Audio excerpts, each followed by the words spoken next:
মামুনুল হক, আপনারা আবারও বলছি, কথা সামনে বলবেন। সেই নষ্ট ভ্রষ্ট মামুনুল হককে উদ্দেশ্য করে হুঁশিয়ারি করে বলতে চাই, আপনারা বুড়িগঙ্গার ধারের কাছে আইসেন, সব কয়টারে বুড়িগঙ্গায় ভাষা মামুনুল হক গঙ্গের চ্যালেঞ্জ করে বলছি, সাহস থাকলে ছাত্রলীগের সাথে মোকাবেলা করেন, কোন প্রশাসনিক হেল্প লাগবে না। ওই মাইকে বৈশা বড় বড় কথা না বলে একটু মাঠে নেমে হাঁটাহাঁটি করেন, পেট তো ভালোই বাড়ছে খাইতে খাইতে। অনেক তো দেখেছি ওই শাপলা চত্বরে খুব বড় বড় কথা বলেছিলেন মামুনুল হক, বলেছিল বড় বড় লেজ দিয়ে এসেছিল যে রাতের ভিতরে নাকি সবাই সরকার নাকি দৌড়ে পালাবে। আমরা কি দেখতে পেলাম? ওই মামুনুল হক এই বক্তব্যের কিছুক্ষণ পরেই লেজ গুটিয়ে হেঁটে হেঁটে পালিয়ে গেছে। তাদের যে লেজ হয়েছে সেই লেজ কেটে দেওয়ার সময় কিন্তু চলে এসেছে। এই মামুনুল হক জঙ্গিবাদীদের স্পষ্টভাবে তাদেরকে নিশ্চিত থাকেন যে তাদের সাথে নিয়ে গিয়ে যাচ্ছে। জামাত, শিবির, বিএনপি, প্রেতাত্মারা হুঁশিয়ার, সাবধান। আমরা যদি মাঠে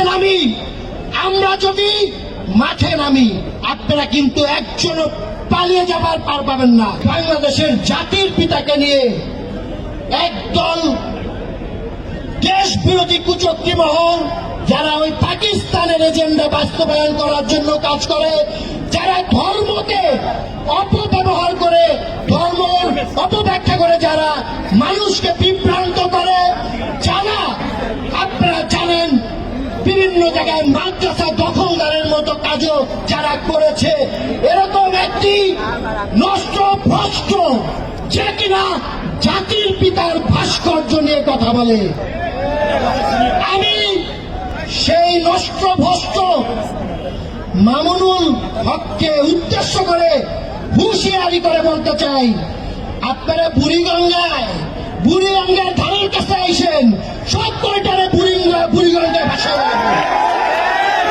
সংগ্রামী সাথী বন্ধুগণ, আজকে ছাত্রলীগের নেতা কর্মীরা সারা বাংলাদেশে 5 মিনিটের নোটিশে অচল করে দিতে পারে সেই ক্ষমতা ছাত্রলীগের আছে।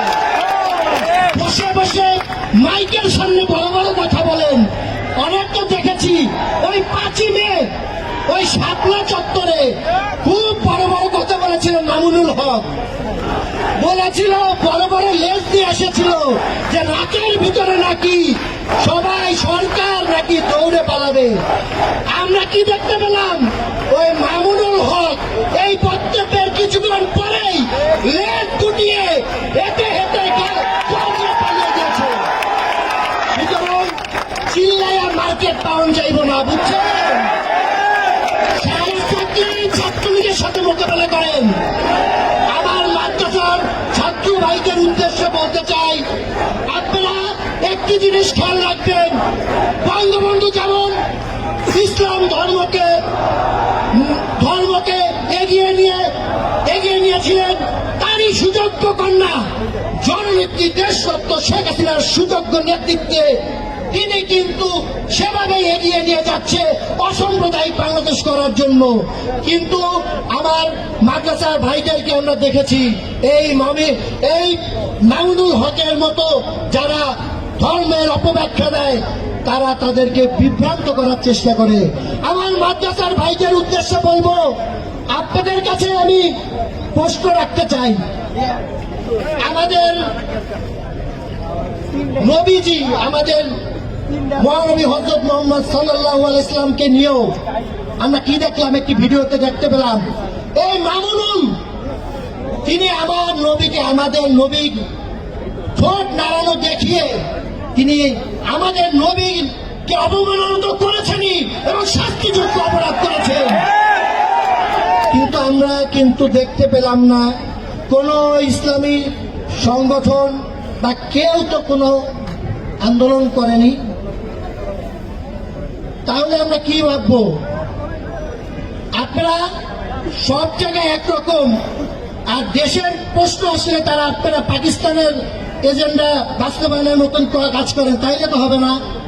আমরা ছাত্রলীগের নেতাকর্মীরা কিন্তু মুক্তিযুদ্ধের সময় 17,000 নেতাকর্মী আমরা কিন্তু শহীদ হয়েছিল আমাদের। আমরা কিন্তু রক্ত যখন দিয়েছি রক্ত আরো দেবে। এই যে রক্তের বন্যা ভেসে যাবে আমরা এই কথা আমরা কেন বলি? কারণ আমরা রক্ত দিতে জানি, রক্ত দিতে প্রস্তুত। সুতরাং ওই মাইকে বৈশা বড় বড় কথা না বলে একটু মাঠে নামে হাঁটাহাঁটি করেন। পেট তো ভালোই বাড়ছে খাইতে খাইতে। সুতরাং আপনাকে উদ্দেশ্য করে আবারও বলতে চাই, ওই মুখমণ্ডল নিয়ে আমাদের নবীজির এই ভোট দাঁড়ানো আর দেখাতে আসবেন না। আমি বাংলাদেশ সরকারের প্রত্যেকটি জায়গায় সকলকে অনুরোধ জানাবো, প্রশাসনের প্রতি অনুরোধ জানাবো, এই মামুনুল হক জঙ্গিবাদীদের স্পষ্টভাবে তাদেরকে নিশ্চিত থাকেন যে তাদের সাথে নিয়ে এগিয়ে যাচ্ছে। জঙ্গিবাদকে নিয়ে যারা এগিয়ে যায়, সাম্প্রদায়িকতা নিয়ে যারা এগিয়ে যায়, তাদের কিন্তু এখনই লাগাম টানতে হবে। তাদের যে লেজ হয়েছে সেই লেজ কেটে দেওয়ার সময় কিন্তু চলে এসেছে। অনেক বড় বড় কথা বলে কিন্তু কাজের নামে ঠন। জাতির পিতাকে না পেলে বাংলাদেশ পেতাম না, সেই জাতির পিতার ভাস্কর্য নিয়ে কথা বলেন। মূর্তি ভাস্কর্য এর সংজ্ঞায়িত আপনি জানেন না। আমাদের নবীজি তো কখনো বলেন নাই কারো ধর্মীয় অনুভূতিতে আঘাত হানতে। তাহলে আপনারা কিসের এজেন্ডা আপনারা খারাপ কথা বলেন, ধর্মকে আঘাত করেন বিভিন্ন ভাবে। আজকে জাতির পিতা বঙ্গবন্ধু শেখ মুজিবুর রহমানের নিজ হাতে করা ছাত্র সংগঠন বাংলাদেশ ছাত্রলীগ আছে দেখে কিন্তু স্বাধীনতা বিরোধীরা ভয় পায়। এটা আমি বারবার কেন বলি? অনেকে এটা নিয়ে ট্রোল করে। ছাত্রলীগ আছে দেখে নাকি মানুষ ঘুমাতে পারে আরামে, এটা বলা নাকি অন্যায় হয়েছে। কখনোই হয় নাই। ঘুমে যাওয়ার আগে একটু চোখ বন্ধ করে চিন্তা করবেন, যারা পাকিস্তান বানাতে চায় এই দেশকে, যারা আফগানিস্তান বানাতে চায় এই দেশকে, তাদের হাতেও দেশ পরিচালনা করতে দেখেছেন। আর এখন গণপ্রজাতন্ত্রী বাংলাদেশ সরকারের মাননীয় প্রধানমন্ত্রী মমতাময়ী নেত্রী, তিনিও দেশ পরিচালনা করছেন, তাকেও দেখছেন। এত আরামে এসে আমরা খাচ্ছি, কিন্তু তার এত সুন্দরভাবে তিনি এগিয়ে নিয়ে যাচ্ছেন, তার পাশে থেকে তো আমাদের কাজ করা উচিত। আজকে জননেত্রী দেশত্ব শেখ হাসিনা এগিয়ে যাচ্ছে, বাংলাদেশ এগিয়ে যাবে। এই বাংলাদেশে, এই অসাম্প্রদায়িক বাংলাদেশে কোন সাম্প্রদায়িক শক্তি মাথা চাড়া। ছাত্রলীগের নেতা কর্মীরা যেমন ধান কেটে কৃষকের পাশে কাজ করেছে যেই হাত দিয়ে, ছাত্রলীগের নেতা কর্মীরা যেই হাত দিয়ে অসহায় মানুষের পাশে থেকে ত্রাণ কার্য করেছে, সেই হাত দিয়ে করোনায় আক্রান্ত মৃত ব্যক্তি দাফন কাজ পর্যন্ত বাংলাদেশ ছাত্রলীগ করেছে। সেই হাত কিন্তু স্বাধীনতা বিরোধী কে হটানোর জন্য শেষ একই শক্তিতে কাজ করবে বলে দিলাম। সংগ্রামী বন্ধুগণ, আজকের এই হাজার হাজার নেতা কর্মীর আজকের এই সমাবেশ বলে দেয় যে জামাত, শিবির, বিএনপি প্রেতাত্মারা হুঁশিয়ার, সাবধান। আমরা যদি মাঠে নামি আপনারা কিন্তু একজনও পালিয়ে যাবার পার পাবেন না, সবাইকে পালিয়ে যেতে হবে। আর বঙ্গবন্ধুর ভাস্কর্য নিয়ে যেই নষ্ট ভ্রষ্টরা কথা বলে, মামুনুল হক, আপনাকে আবারও বলছি, কথা সামনে বলবেন। যদি আবার বঙ্গবন্ধু শেখ মুজিবুর রহমান আমাদের জাতির পিতাকে নিয়ে বারবার কোন দৃষ্টতা দেখান খারাপ কথা বলার, তাহলে কিন্তু আমরা দাঁত ভাঙা জবাব দিব। সংগ্রামী সাথী বন্ধুগণ, আজকে আমাদের নেত্রী মমতাময়ী নেত্রী, প্রাণপ্রিয় নেত্রী কিন্তু যেভাবে দিন রাত পরিশ্রম করে এই করোনা মোকাবেলা আমাদের এগিয়ে নিয়ে যাচ্ছেন, সেখানে তারা কি একটি এজেন্ডা বাস্তবায়ন করছে দেখেন। আমরা কিন্তু ছাত্রলীগের নেতাকর্মীরা এখানে যারা আছে কেউ কিন্তু টাকার কাঙ্গাল না, সকলে জননেত্রী দেশত্ব শেখ হাসিনার ভালোবাসা। সুতরাং আপনারা যদি মনে করেন যে ছাত্রলীগ কিছুই করতে পারবেন না, এটা আপনাদের ভুল ধারণা। মামুনুল হক দ্বন্দ্বের চ্যালেঞ্জ করে বলছি, সাহস থাকলে ছাত্রলীগের সাথে মোকাবেলা করেন, কোন প্রশাসনিক হেল্প লাগবে না। সংগ্রামী সাথী বন্ধুগণ, ছাত্রলীগ যেমন শান্তভাবে থাকতে পারে, তেমন মুক্তিযুদ্ধে যারা অস্ত্র হাতে তুলে নিয়েছিল দেশ বিরোধীদের হটানোর জন্য জন্য, পাকিস্তানে হটানোর জন্য সেই একই কাজ যদি আবার করতে হয়, তাহলে কিন্তু আপনাদের লেজ গুটিয়ে পালিয়ে যাওয়া ছাড়া ওই পাকিস্তানে আপনাদের যেতে হবে। সংগ্রামী সাথী বন্ধুগণ, আমি আমার বক্তব্য আর দীর্ঘায়িত করব না।